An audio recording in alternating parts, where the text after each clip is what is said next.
Welcome to Spooky Ass Shit. I am your host, Eric Dwinnells. I, for some reason, almost forgot my last name right there. I don't know why. Eric.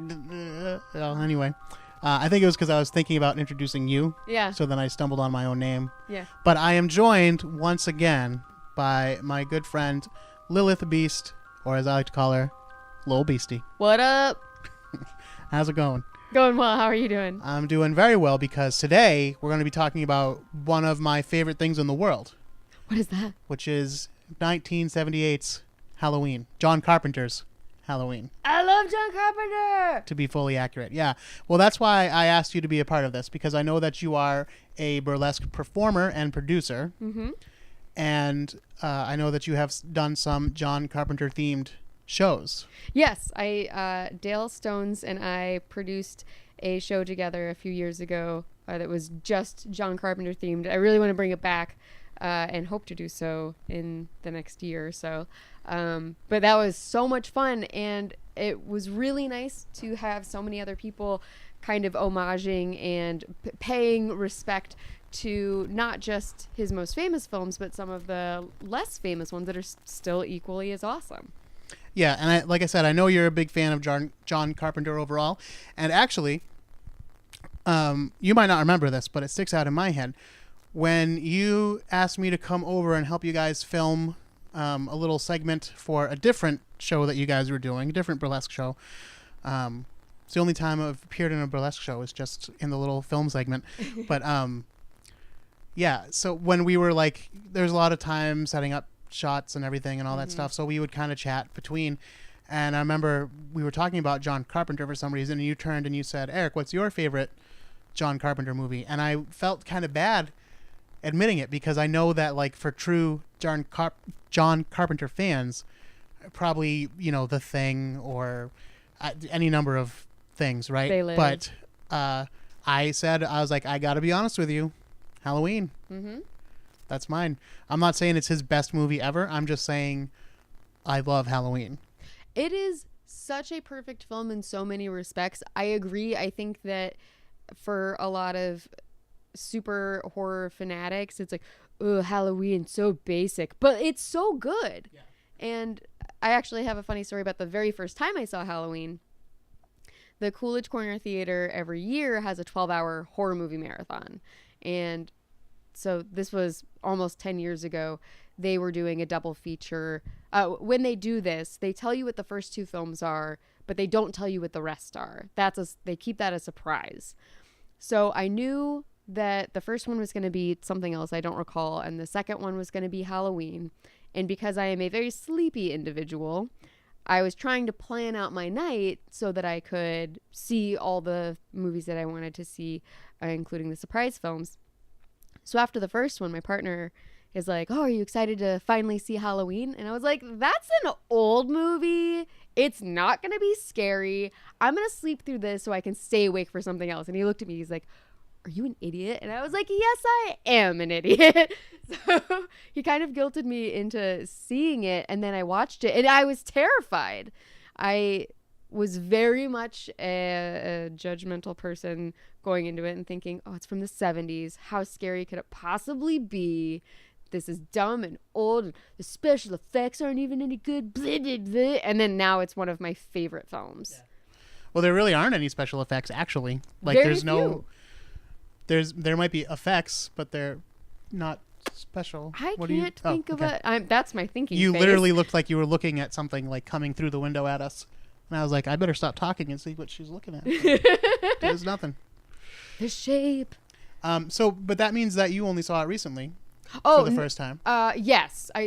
So within the last 10 years was my first time seeing it, and since then I have seen it 2 or 3 more times, like, on the big screen, probably every time in 35 millimeters. So I'm very spoiled that I live in such a place that they are constantly doing cool events like that. But like every time it comes on, I'm like, I have to watch this because it's perfect. Yeah. I first saw it, I don't know if I was in high school or maybe late middle school, but I distinctly remember watching it. I rented it from Blockbuster. And I was like sitting in front of my bed watching it on the TV in my bedroom by myself. Ooh. And I'm not going to say that it like terrified me, but there are a lot of shots in the movie that are things that I had been afraid of. Ooh. For example, looking out the window and seeing someone there who shouldn't be there, not directly in the window, but like maybe even across the street, but like hiding out under, not hiding out even, but like just standing by a light pole or something. And just staring at you. Yeah, that happens several times in this movie. Yeah. So there's little things like that. So before we get too into it, let me remind everyone to check out the website, spookyas.com or spookyasshit.com. They both take you to the same place, and that is the show's blog page. From there, you can check out every single episode. There's more than 100 at this point, episodes, and sometimes we have nice little bonus features like pictures from each episode, or maybe an outtake or two, or sometimes an associated YouTube video or something like that. You can also find all the links to our social media. We are at Spooky Ass Shit on both Instagram and Twitter. And you can find us on Facebook at facebook.com/spookyas. Now that that's out of the way. I assume that everyone that listens to this show has seen Halloween before. But just in case you haven't, just a brief synopsis. It is basically about an escaped... Well, it opens with you seeing a young boy murdering his sister. And then it flash forwards to years later. And that young boy is a 23-year-old man now, I believe, supposed to be 23. And he escapes from the insane asylum that he'd been put in after murdering his sister all those years ago. And now he is roaming the streets of his hometown. He stumbles across babysitter Laurie Strode, played by Jamie Lee Curtis, and her friends, and he basically stalks and attempts to murder them, and that's basically the movie. Yeah. It's a lean, mean machine. Yeah. He wears a mask, a white mask. The killer's name is Michael Myers, not to be confused with Austin Powers Mike Myers. It's a different guy. And that is, like I said, those are the basics. So yeah, we're going to kind of get into it. It was, well, let's start from the very beginning. It begins with a man named Erwin Yablans. He had a company called Compass International Pictures, and they were a distribution company. And they were distributing all these movies, but they found out that they weren't really making ends meet. It was very expensive to distribute even these low-budget movies. And he got the idea that if we made a movie ourselves, it would be easier, it would be cheaper and easier to distribute. So that's what he decided. And he decided he wanted to do a horror movie, and then he was thinking about, okay, I want to do a horror movie because it could be profitable. Kids like horror movies. If I want to sell it to teenagers, I got to make sure that it's relatable to teenagers. So how do I do that? Oh, I know. I'll make it about a babysitter, because all teenagers either have been a babysitter or they were babysat. So, you know, people will be able to relate to it. Also, it would be good to set it all like in one single day and night. And that way, you know, you don't have to have a bunch of costumes and all that stuff. And if we're going to do that, we might as well make it Halloween. It's a horror movie. Halloween, that'd be perfect.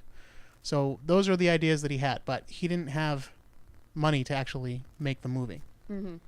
But he knew this producer, a guy by the name of Mustafa, which of course is a great name. We all know from Lion King. That's a wonderful name. Mustafa Akkad. And he was like a real deal movie producer. And they went to him and said, like, you know, we want to make this movie, and this is our idea. And he liked the idea, because he too was like, oh yeah, kids will like that it's a babysitter being stalked by a killer. Like, yes, that's interesting. But you know, I don't really have the money to throw at this kind of thing. And they said, well, we're gonna make it really cheap, you know. He's like, well, I don't have any money. This movie that I'm making now is so expensive. It's costing me $300,000 per day to make this movie. And they said, oh, well, you know, you can keep doing that. But the other thing is, if you give us $300,000, we can make an entire movie for that. Not just one day, but an entire movie. And that's all we'll need. And so when they said that, he was like, oh, well, that's like bargain basement movie pricing. So yeah, sure, I'll give you that. And that's how they got the money to make the movie. John Carpenter comes into the picture because he had one of his movies distributed by Compass International Pictures. Oh. Assault on Precinct 13. Which is an excellent film. Yes. So... Hot take. All of John Carpenter's films are excellent. Yeah. I love them all. So Irwin Yablans knew him from that, and he got along with him, and he knew that he could work fast and everything, and work, in budget and all. So he said, John, would you be interested in doing this? And John said that he didn't really have a lot of work coming in, so yeah, he'd be interested in doing it under 2 conditions. 1, that he had complete creative control over the project. And 2, that he got his name above the title. So that's why you'll always see it, John Carpenter's Halloween. Oh. So obviously, they were like, hey, as long as you can make the movie for $300,000, you can do whatever you want. Like, we just want to make the movie. And this was, I think, his, second or third film. Yeah. Yep. So he was That's 29. He was 29 when they made this. And he called up Deborah Hill, who had been, I believe... I could be wrong, but she was an assistant of some sort on Assault on Precinct 13. They worked together a few different times, yes. So she became a co-producer and a co-writer on this film, Halloween. And she was the one that really kind of gave the teenage girls their dialogue, while John Carpenter focused more on the evil of Michael Myers. So they kind of blended together. And everyone who works on the movie describes it as really like a team effort. Like, everybody pitched in and did a little bit of everything. It was kind of like kids making their own movie. The only real star power they had in the movie, well, I guess 2 maybe, if you want to count PJ Souls as a star at this point, which in my heart she is. But this was after Carrie. It was after Carrie. So she had a little notoriety. She did have a sizable role in Carrie, but she wasn't the lead female or even the lead protagonist in that movie, but she was in it as one of the kind of mean girls, the one with the red hat. So she was sort of well known. And then Donald Pleasance was the other one, British actor. He was a big get. Yeah. And he initially said that he didn't want to do it, but actually he wasn't their first choice. They wanted Peter Cushing. Oh. Peter Cushing from, of course, the Hammer horror films. He played Van Helsing in several of them, and other characters in other movies, and also in Star Wars. He's Grand Moff Tarkin. And he made his creepy CGI return in Rogue One. But anyway, then he said no. He was actually, it was the very same year they were filming Star Wars. So he was like, no, I'm definitely not doing this. I'm in Star Wars. And then they went to Christopher Lee, who actually also was in Star Wars, the prequels, years later. But more famously, he was Dracula in the Hammer horror films. And he's, got a huge body of work himself. But he also turned down the role because they were only paying, I believe it was $20,000, maybe $40,000. I know Donald Pleasance eventually got $40,000, so maybe that's what they were offering people. But it wasn't, tons of money to be in this movie. And they said later on that Deborah Hill met him in real life, and that he said that was one of his biggest regrets, that he didn't take that part. Christopher Lee? Yeah. Really? Yeah. I think that would have been very interesting to see him in that role. Yeah. So the role that we're talking about, by the way. Oh. We're just talking like everyone has seen the movie, and I assume that you have, but this is the role of Dr. Loomis, who is they just call him the doctor. I believe he's supposed to be the therapist at the hospital or the insane asylum where Michael Myers is put, and then he basically is his case manager for that entire time. Yeah, I believe. Then once he breaks out of the asylum, Dr. Loomis is kind of like hunting him down. Yes. And warning everybody about him. So it calls for some gravitas. Yes, he's a character. His character is one of the more well-rounded in the sense of his job in this film is to capture Michael Myers before he can do anything wrong. He's kind of a combination of therapist, manhunter, and that old guy from like every Friday the 13th movie. You're all doomed. Tiresias. Yeah. He's spending the movie trying to warn everyone, you know, like, oh, he's pure evil, and you know, I talked to him for 16 years, and you know, there's nothing behind those eyes. So it really does take not just an authoritative voice, but a lot of sympathy and empathy and expression that I don't really think that Christopher Lee would have been the best choice.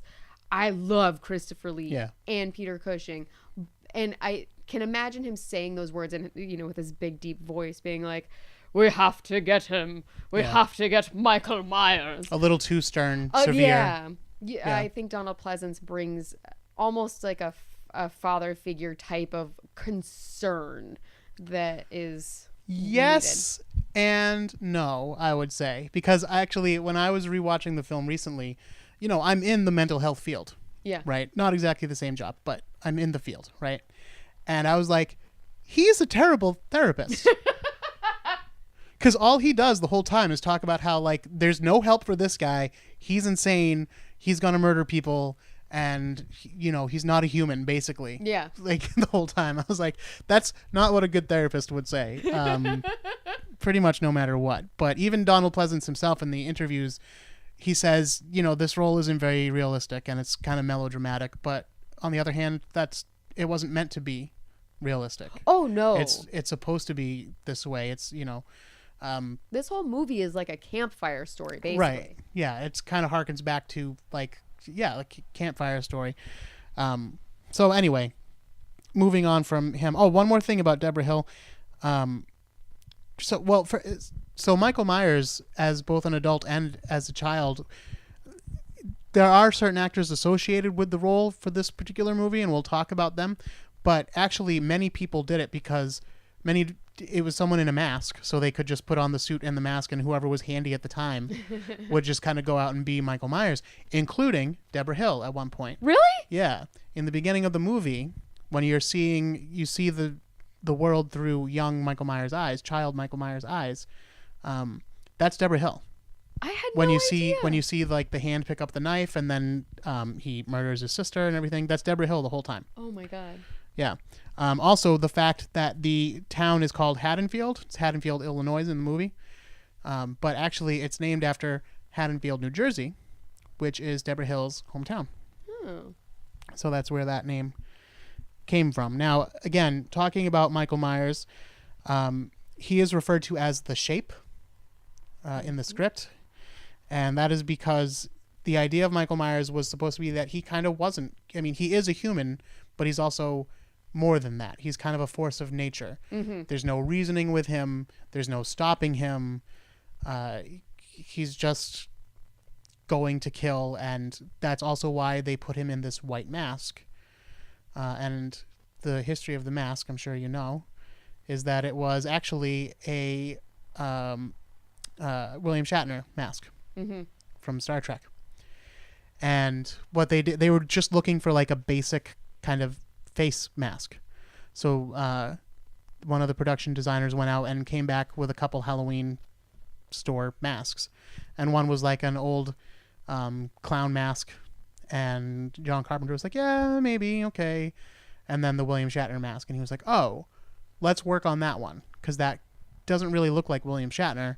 And we can make it a little bit more featureless too if we cut off some of the hair. So they took off the sideburns because he had like long 70s sideburns. And they messed up the hair, and then they painted it white and cut the eye holes a little bit bigger. So didn't look like William Shatner. For years, no one knew that this was a William Shatner mask, but it's William Shatner under there, under that white mask. So yeah, different people played Michael Myers. Mostly it was a guy named Nick Castle, who was basically just a friend of John Carpenter's. And I think, if I'm remembering the story correctly, John Carpenter was like teaching film at USC, and then Nick Castle was one of his students and they became friends. I think that's what happened. So Nick Castle heard that John Carpenter was filming in town and he went to visit the set, and John Carpenter was like, hey, while you're here, you might as well make yourself useful. Put this on. And he said that he kind of asked like the actor question, what's my motivation here, you know? And John Carpenter was like, your motivation is you want to walk from here to there. And he's like, no, but seriously, just no feeling. You're just walking. That's it. Like, you don't have to do anything. The only time he gave him direction was when he stabs poor Bob, one of the boyfriends in the film. He stabs him and kind of pins him up against a wall, like hanging from the wall with a knife. And then he kind of looks at him like he's like a puppy tilting his head. That's the only time he gave him any kind of direction. But the rest of the time he was like, just, you're not a thinking creature. You're just a murdering creature. But also there is one scene towards the end of the movie where the mask comes off, halfway off, very briefly, and you just see the face of the actor for a moment. It's not Nick Castle at that point. It's a different actor. And for some reason, on some of like the early documentaries and interviews and stuff with him, they like didn't know who it was. They're like, oh, it's just some young kid that, you know, we hired for the day. Some guy we pulled off the street. It turns out it was a guy named Tony Moran. And fun fact about Tony Moran, he is the brother of Aaron Moran, Joni from Happy Days. Really? Yeah. And I've met him. He's come to conventions and stuff. He's a cool guy. I had him sign my mask and my poster. Very nice. So anyway, that is basically it about Michael Myers. Well, I have heard that Nick Castle, who, by the way, went on to become a very famous director in his own right. Yes. I forgot to add that part too. Yes. Very established filmmaker.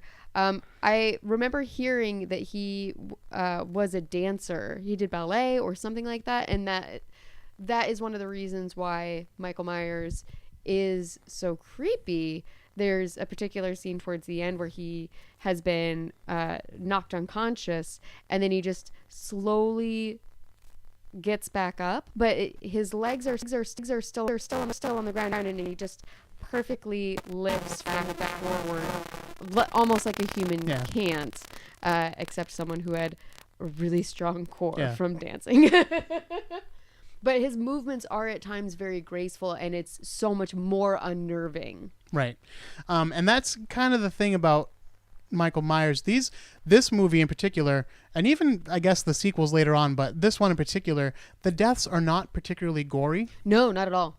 And it actually, in one of the documentaries about it, there's someone who says that the murder kind of seems almost like an afterthought to the character of Michael Myers.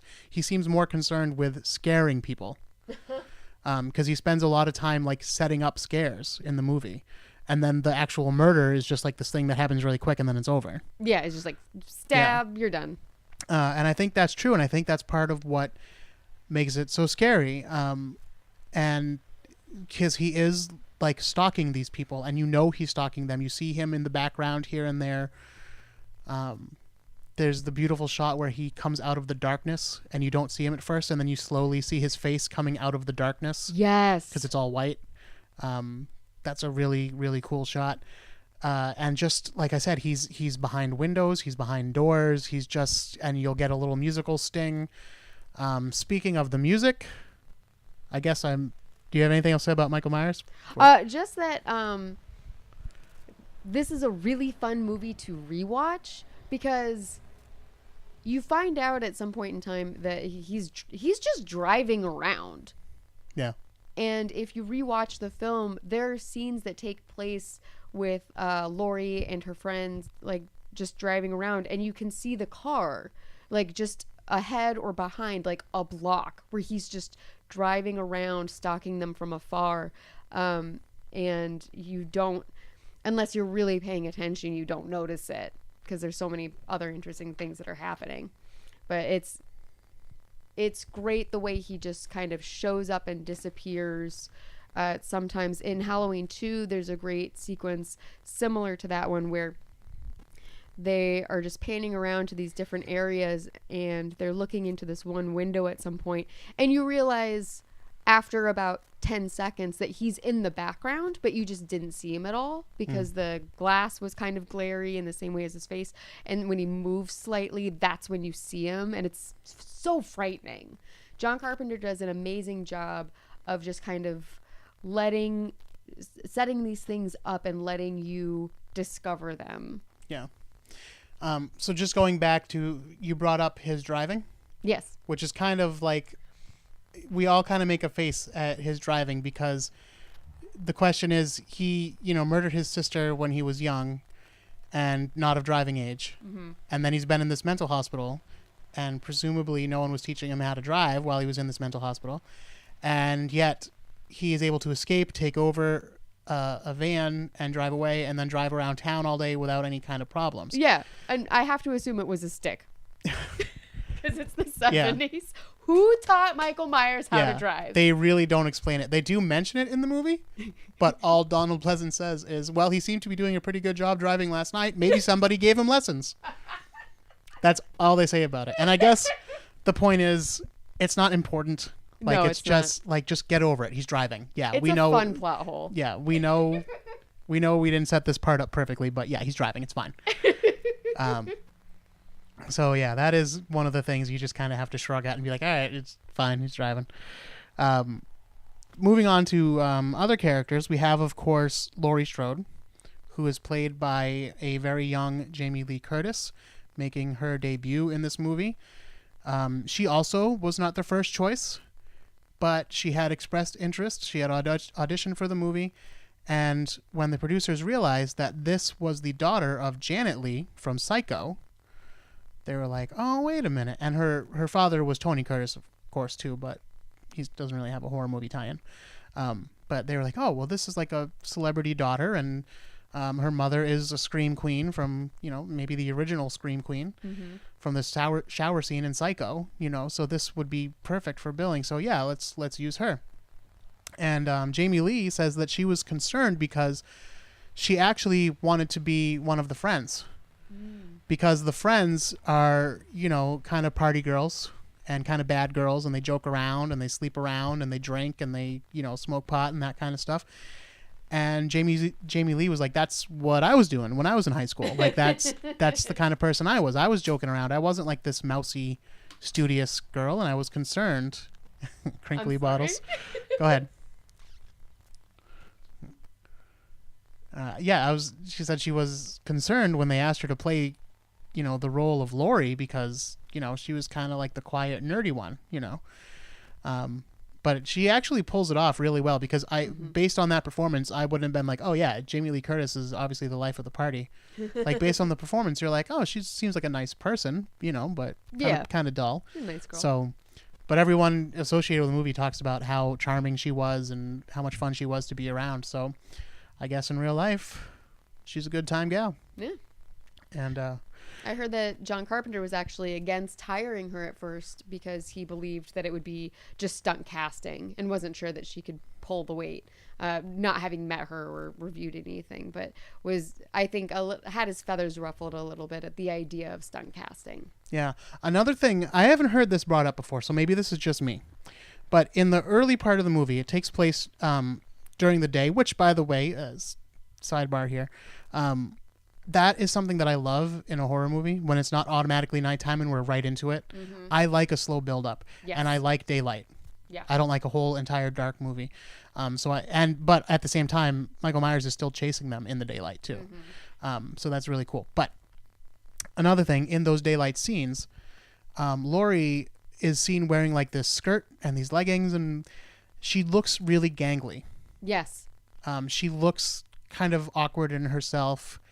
And I think that really fits her character. Mm-hmm. And the skirt kind of like clings to her thighs as she walks. So you can see that she's got really long, skinny legs. And like I said, just looks kind of gangly and like not comfortable in her own skin, in her own clothes. Yeah. Then later in the movie, she's not wearing a jumpsuit, but she's wearing like jeans and a button-down shirt tucked in, but it's all blue. So it kind of looks like a jumpsuit. Kind of looks like Michael Myers' jumpsuit. And at this point, she looks much more comfortable in herself. And she's able to fight Michael Myers. I don't know. Maybe it's just me. That's interesting. But something I noticed on recent viewings. Of course, there's some things that happen with the Laurie Strode character in the sequels. We don't need to mention them here. I'm actually not a big fan of the twist in part 2. Yeah. Which again, it is fine, but I feel like it kind of limits things and it kind of takes away from the character of Michael Myers and his motivations. I wish that wasn't the case. Yeah. I wish he had just kept stalking her because he didn't get her. Yeah. Instead of that dynamic that they had to throw in. One thing that I do love in Halloween H2O is that she has, and we'll get to kind of maybe why this happens later, but she becomes a functioning alcoholic. And I think that is a very interesting and well thought out turn in her character. Halloween H2O is actually pretty good, especially as far as the sequels are considered as a whole. It's a pretty solid one. But the idea that all of this has really taken a toll on her and that she is forever kind of looking over her shoulder, dealing with the trauma of this, I think makes sense in a way. No, that kind of stuff is good. There's the other twist that I didn't care for. From her, we have her friends Annie and Linda. Now, Annie is played by a woman named Nancy Loomis. Loomis? Coincidence? I guess it was, because they don't really go into it in any of the documentaries, but she does have, her in real life, has the same name as the doctor in the movie. Going back, Michael Myers is actually named after a real person. Not the Mike Myers from Austin Powers, but a British film distributor who got Assault on Precinct 13 put into the British Film Festival or whatever, and it kind of launched John Carpenter's career. So as a thank you of sorts, he named this psycho killer after that guy. I don't know what kind of thank you that is, but that is what it is. The character of Annie is kind of somewhere between Laurie and Linda, because Linda's like the real wild one who's like just DTF nonstop, and she has one boyfriend, just to be clear. She does have one boyfriend, but the whole movie, all she's talking about is like fucking this dude and getting drunk and high. So Annie, she has similar thoughts about her boyfriend, who I definitely remember his name. It's Paul. She sings an annoying little song about it. Oh, Paul! Like, she just goes on and on. But yeah, she seems kind of like the more steady one, and they chat on the phone and stuff like that, and she ends up being a victim, of course. But Linda is played by PJ Soles, who, as I indicated before, was kind of well known by this point for her turn in Carrie. She is also adorable as a person. Yes. Very attractive lady. Still to this day. Met her a couple times at different conventions. She's just as pleasant as can be. She went on to do a bunch of really great films, including Stripes. That may be one of the things she's most well known for. Yep. Rock and Roll High School. And Carrie, of course, she'd already done. So yeah, she's had a nice little career for herself.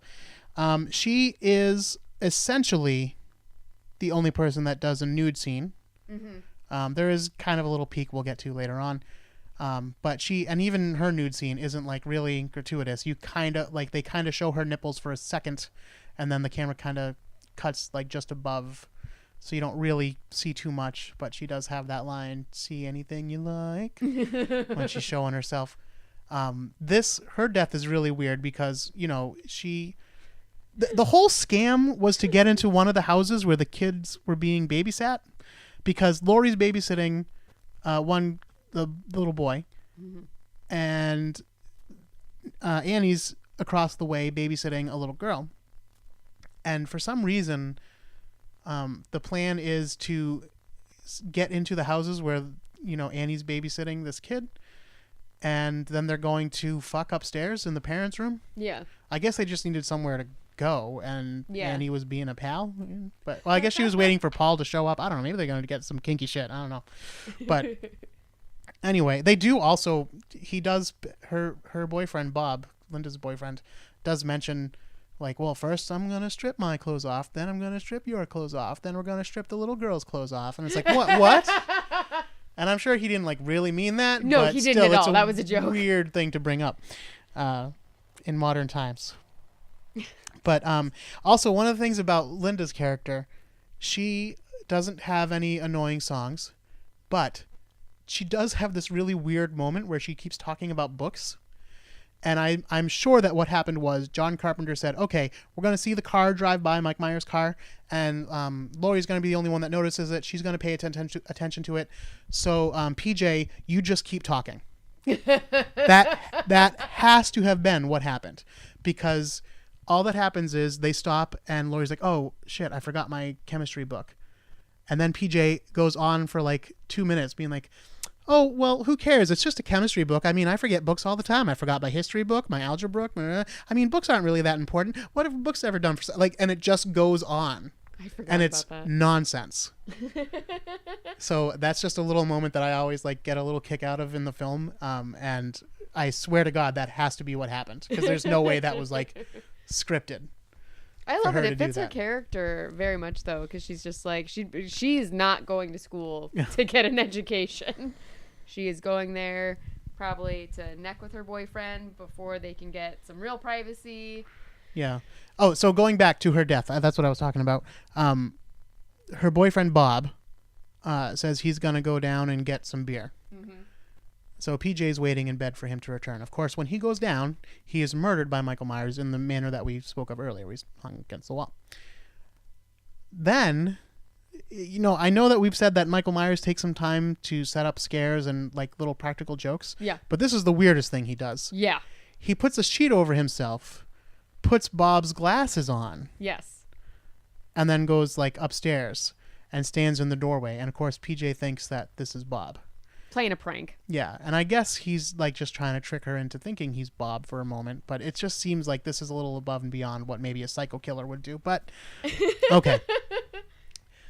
So that's it's about the journey, not the destination. So that's the see anything you like thing, and then she decides she's going to call Laurie because Bob's not responding to her verbally.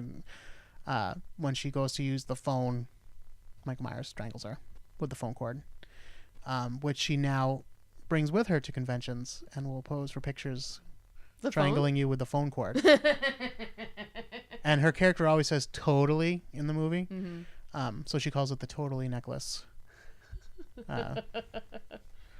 She's great. She is. She's fun. I remember the first time I met her was at the Rock and Shock convention in Worcester, Massachusetts. And I got there maybe an hour and a half, after it started, and she was just sitting at her table, so I went over.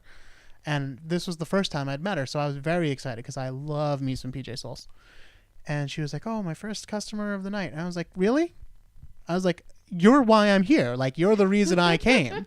I was like, "I'm surprised you don't have a line," but she's done conventions, so, it's diminishing returns after a while, but she still draws a good crowd. And she's a really fun person to meet. She's always very pleasant. So if you get the chance, if you're at a horror convention, go say hi to PJ. Good to know. Yeah. Let's see. Next in my notes, I have Dr. Loomis, but I feel like we already talked about him. The music. I was going to talk about the music. Yes. Now, the music was composed by John Carpenter because, again, the budget was nothing. Yes. And he just made a very simple score. Everyone knows the iconic Halloween, keyboard, little twinkle. Twinkle of Yeah. death. But it is, though. Like, it is creepy when yeah. I know how it goes. I'm just bad at making sounds. Sorry. Yeah, it's one of the few things I can play on guitar. I can play the theme to Halloween. But yeah, it's really effective. Like, there's little stings and stuff too. It's iconic. Like, when you hear that, it's Michael Myers. And again, even the stings. He really knocked it out of the park as far as the music goes. And he says himself that the movie wouldn't work without the music. He said he showed it to some executive sometime, and they were like, "This isn't scary at all." But then when you put the music in, like, you know, the little stings and stuff, when Michael suddenly appears, and then one of my complaints about the movie is he does kill a dog, which even in slasher films, that's usually a no-no. Yeah. Usually the slasher, like, they'll hint at, like, maybe the dog got killed, but then they'll reveal later that, you know, oh, they didn't hurt the dog. So I am a little bummed about that. He does kill a dog, but side note, there is a deleted scene in Terminator 2 where the T-1000 kills Max, the dog, and I think they probably cut it specifically because they were like, it's too evil. He's an evil Terminator, but this is too evil. Yeah, but that's actually, I think Deborah Hill addressed that, and she says that she was kind of against it too, but John was like, no, that's why he's doing it, because he is evil. Like, there's no redeeming quality to Michael. There's no saving Michael. How can we show this? Kill a dog. Yeah. Yeah, well, it's kind of true though, actually, because like you don't like, it doesn't bother me that Annie was killed, but her dog. Yeah. Oh, for sure. I mean, you watch the movie and you're like, Annie's kind of a bitch, which is one of the reasons why I love her. But yeah, so her and even PJ Souls, you're like, oh, PJ Souls, she's a slut. Like, there's always a reason to justify in these movies. Like, this woman deserves it because she's being bad, but a dog. Yeah. What did that dog ever do to you? Yeah. The little kids in the movie are, I mean, there's not much that happens, but actually Tommy, which is the boy that Laurie ends up babysitting, there is a scene where he's being kind of bullied in school, and he stumbles and crushes the pumpkin that he was bringing home to carve. Mm-hmm. That scene still gets to me. Maybe I'm a softie, but I'm like, they broke his pumpkin. Yeah. That's sad.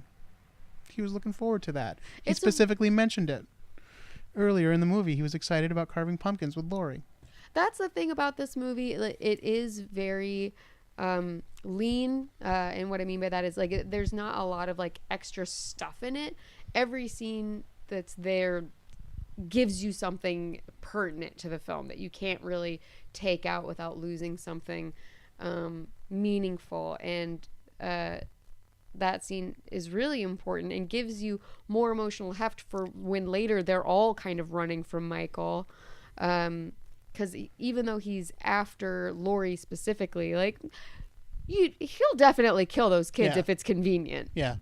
And I love the scene where she's running back to the Doyle house, Tommy's house, and the door is locked, and Tommy's like basically in bed, and she is running from Michael Myers, like banging on the door. Tommy, you got to open the door. And he's like, what? God, who is it? And I think Jamie Lee's acting here, like, considering what the scene is, like, she really shows, like, the frustration, and they're like, open the goddamn door. Like, I'm not answering questions. Like, you know, like, she really, your babysitter. Yeah, like, she doesn't say all that, but, like, with the tone of her voice and the changes in it, she does. So I think that's a good example of where maybe most people would just kind of yell, like, you know, like, whatever. She kind of takes it in an interesting direction. Also, about the little kids, they are staying up late and watching scary movies. And what are they watching? The Thing. They're watching the original version of The Thing, which, of course, John Carpenter, a few years later, would go on to direct a remake of, which is one of the most popular remakes of a horror movie. Mm-hmm. Yes. So, another minor character that I think does not get enough credit, well, maybe not enough credit, but not enough notice, is Judith Myers, which is the sister that gets killed right in the beginning. Now, I mention this because you only see her in the first, maybe, 3 minutes of the movie? Yeah. And you see her downstairs where kind of, again, the movie begins shot through the point of view of young Mike Myers. He's literally, like, peeping Tom-ing.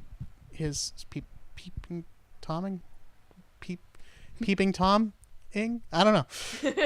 He's looking at his sister through the window, and she's got her boyfriend over, and they're making out on the couch, and they're like, oh, my parents won't be home till late, and, you know, Michael's already in bed, so we can fuck around.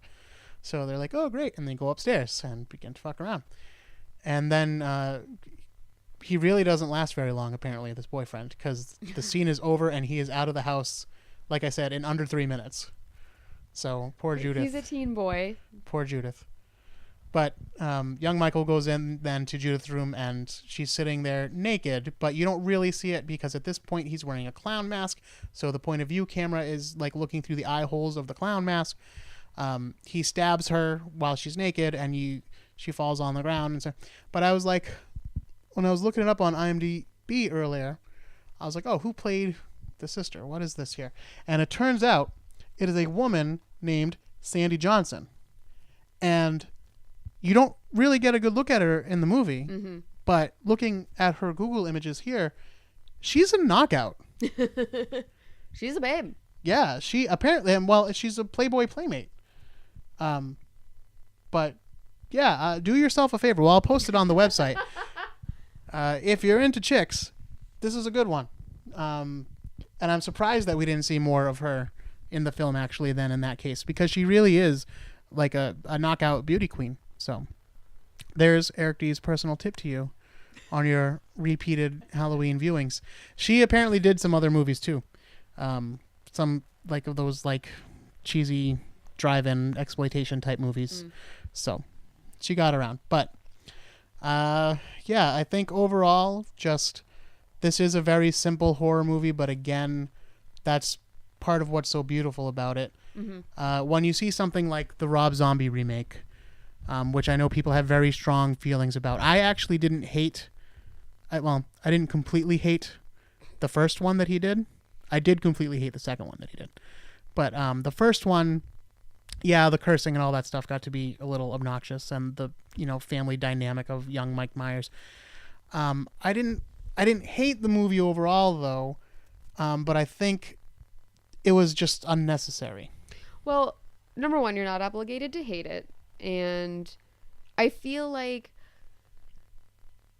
probably in part because one of my favorite movies is John Carpenter's The Thing, which is a remake. I'm fine with the idea of remakes as a general rule. And he also remade Village of the Damned and made it... He morphed the metaphor from being about... communism to being just about like the apathy of children today. So he made it much more current and something that people, this was in the early 90s, could kind of attach to and be relevant to. So I come from kind of the point of view of like remakes can either bring an old thing to a new audience or make you think about things in a different way. So while I just feel like saying it's unnecessary is kind of like, well, all movies are unnecessary. No one asks for anything. What I mean when I say that is, on the one hand, I applaud him for trying to do something different. It wasn't just a straight up remake. He was trying to get a little more creative with it. Yeah. That's good. How he became more creative with it and the execution of it, I think, was off. And I think giving that much of a backstory to why Michael is the way he is, that's the part I was like, that's unnecessary, in the sense that we don't need that to like Michael Myers. Not in the sense that he shouldn't have done it necessarily, but just that we don't need that to complete our picture of Michael Myers. In fact, most of us, including myself, don't want it. Yeah. That said, like I said, I didn't think that first movie was complete shit. Is people have very strong feelings about it on the internet, and they're like, the 78 version still exists. It's not like still exists. You can still watch it goes away. Yeah. The only thing I do worry about that kind of thing is if it's not well received by audiences and it doesn't make a lot of money. Obviously, this one did because they made a sequel, which was terrible. But I was into that horse. I'm afraid. Yeah, that's weird. He's just got to stick his wife and stuff. But anyway, I'm afraid of what it will do for the franchise, for the character, because I mean, the sequels weren't great overall for the most part, but this is still something that we want to see return. I think that I understand your point of view. I tend to be forgiving sometimes to a fault.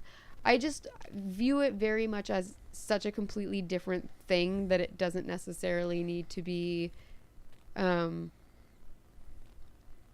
you don't even really need to talk about it in the same breath as you talk about the original one, especially considering at this point in time there's been enough time that. Here's the thing, though. I totally get what you're saying. Okay. And that's fine if you're a genre fan. But okay. if you're someone who is 20 years old and not necessarily a horror person, kind of dabble in it, but not like a crazy, I've seen all the sequels and all that kind of stuff. Horror Which person. I have. Yeah. Including the one with Busta Rhymes. Yep. I fell asleep. I own the one with Busta Rhymes, so. Oh, so do I. Anyway, yeah, his karate moves. But anyway, don't watch that one. By the way, it's not worth it. Yeah, no. If this is what you know about Halloween, then you might have watched it and said like, "Oh, I didn't like it. It was like this white trash family that was like screaming at each other and cursing and calling each other cunts and whores and all this stuff." And then if that's what you think of Halloween, then even if they make a different one, not a Rob Zombie Halloween, maybe a new John Carpenter Halloween, which by the way we're getting,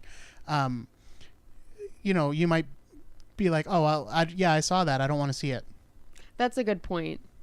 That's when I talk about the damage it might do. That's what I'm talking about. I don't care what he does with the character. He's a filmmaker. He's got a right to explore new things, and I don't think he necessarily needs to hold the reins of the franchise, like to honor the past and everything. It would be nice, but I don't think he necessarily is like beholden to do that. But I feel like there wasn't any right answer and that people were always going to be upset. But I do think that because of that, he was like, well, let's make people the most upset. Yeah. Yeah, I just find, I mean, not to go off totally on a Rob Zombie kick, but although I do like some of his work, overall, it's very juvenile. The writing is very juvenile. The cursing, and he says, like, well, this is how my friends talk. Get new friends, Rob. Like, this is not how people should be talking to each other. Where is he from again? It's not Worcester, but I always want to say Worcester because that's where Rock and Shock is. But it's close. I forget exactly where he's from, but he's from out around here somewhere. The one thing that I will say, that's a really good point, because I am such a genre person. Like, I have no perspective when it comes to like the general cultural feel of things. So I hadn't considered that. But one thing I will say, I really did enjoy what he did with Dr. Loomis. I think that's an area where he took such a beloved character and made a bold choice that made a completely new character that we've never really seen before. Yeah. He basically turns him into like an exploitive, like, I'm using the fame from this Michael Myers case to sell books and give speeches and that kind of thing. He become a TV personality and yeah. He's such a gross villain, and it's portrayed by Malcolm McDowell, so it's absolutely perfect. But I could also understand hating everything about every choice that he made. Like, that's a perfectly acceptable opinion. One great thing about Rob Zombie as a filmmaker, one thing that I particularly appreciate, is that he does hire people that don't get as many roles. So he had PJ Holt. little Freudian slip there. He has PJ Souls in Lords of Salem, along with, I can't remember the actress's name right now, but the main actress in Sherry Moon Zombie. Oh, she is in it. I like Sherry Moon Zombie. I don't have a real problem with her. I just think, especially in Halloween 2, really forced her in there. But anyway. Yeah, it's not the best fit. But yeah, that is something that if you are a genre fanatic, his films do offer something that not a lot of other people do. I think the best thing he's done for us is Sid Haig. Yes, Sid Haig. Absolutely. As Captain Howdy. I mean, Captain Spaulding. 100%. He is great. Like, that character is really fun. Mm-hmm. Even if the movies aren't great, depending on who you ask.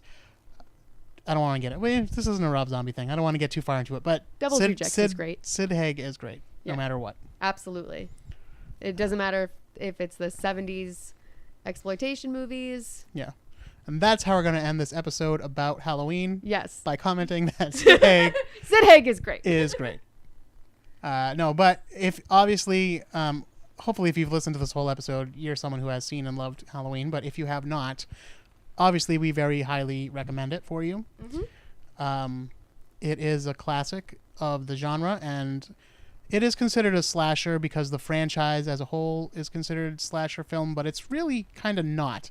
It's not in the sense that like the murders are the thing.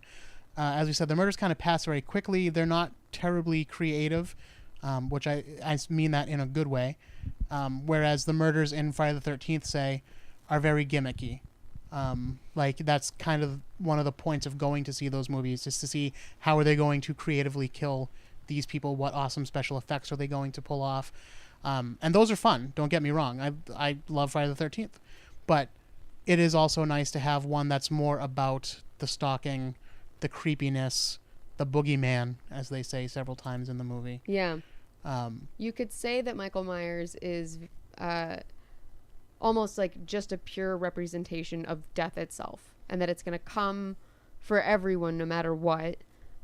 My partner has the theory that the whole film is kind of a look at how people deal with death and the choices that you make because of it. For example, Laurie Strode becomes a final girl by avoiding him at every cost, and fighting him through her wit and through, always being on guard, but kind of at what cost? She survives, but by the end, she's a total mess. And as I said, in Halloween H2O, you see that as she has lived on, she's still a mess. She still can't kind of recover from this, and she's always looking over her shoulder. Whereas PJ Souls has lived every moment to its best, has enjoyed all that life has to give, including death. But and didn't even recognize when death was literally right in front of her. Right. And, there's, I think, you can ask yourself which is better, is there value? That's an interesting theory. Yeah. I also... Good job, Adam. Good job, Adam. It's also interesting, before this, in the 70s, there was a big focus in horror movies about, like, the dangers of the city and being scared of all the maniacs that are like hiding in the city. And in Halloween, you have a look at the suburbs, and there's very much this question of, are you safe anywhere? Yeah. There's this feeling of safety because you're in this nice neighborhood and there are children and there are parks and all this other stuff. But when Laurie is screaming down the street, banging on people's doors to help her, at one point, she bangs on someone's door and a light comes on. So someone's awake. Someone hears her. And then the lights go out. They decide to ignore her. Maybe they think she's joking. It's a prank. Or maybe they're just like, not my problem. And I think it's a really great addition, a new look at, what does horror mean in the modern age of horror films? Are you ever safe from death? No. Yeah. Boogeyman's always going to come after you. Yeah. All right. Well, I think we better wrap it up there. We've gone on quite a while about this movie, almost as long as the movie itself. So, once again, I just want to remind you to please check out the website, spookyas.com or spookyasshit.com. Like us on Facebook at facebook.com/spookyas. And please take a moment to subscribe, rate, and review to the show on Apple Podcasts, or Stitcher, or iHeartRadio, or YouTube, wherever you happen to be listening from. It is kind of a grind to get all these episodes out to you guys. I'm a one-man operation here. I'm very thankful when I have lovely guests like Lil Beesty. And but aside from that, what keeps me going is hearing the feedback from you guys. So I love it when I get those positive 5-star reviews and I get a kind word said here and there, whether it's on Facebook or through the email, or of course my favorite place to see them is on the review section of Apple Podcast. So please go ahead and do that. Share the show. That's how the show gets out. I don't pay for advertising or anything, which is why I'm still recording from here in my apartment perhaps, but that's the way I like to do it. There ain't no strings on me. So please share the show with all your spooky friends. I call my listeners spookaroos, by the way. I like it. Yeah. So we can create a bigger spookaroo army and take over the night. Just have some nice social gatherings. Have a So spookaroo meetup. yeah, there you go. So thank you once again, Lilith. Pleasure to see you as always. Pleasure to be here. Thank you for having me. And until next time, don't be afraid.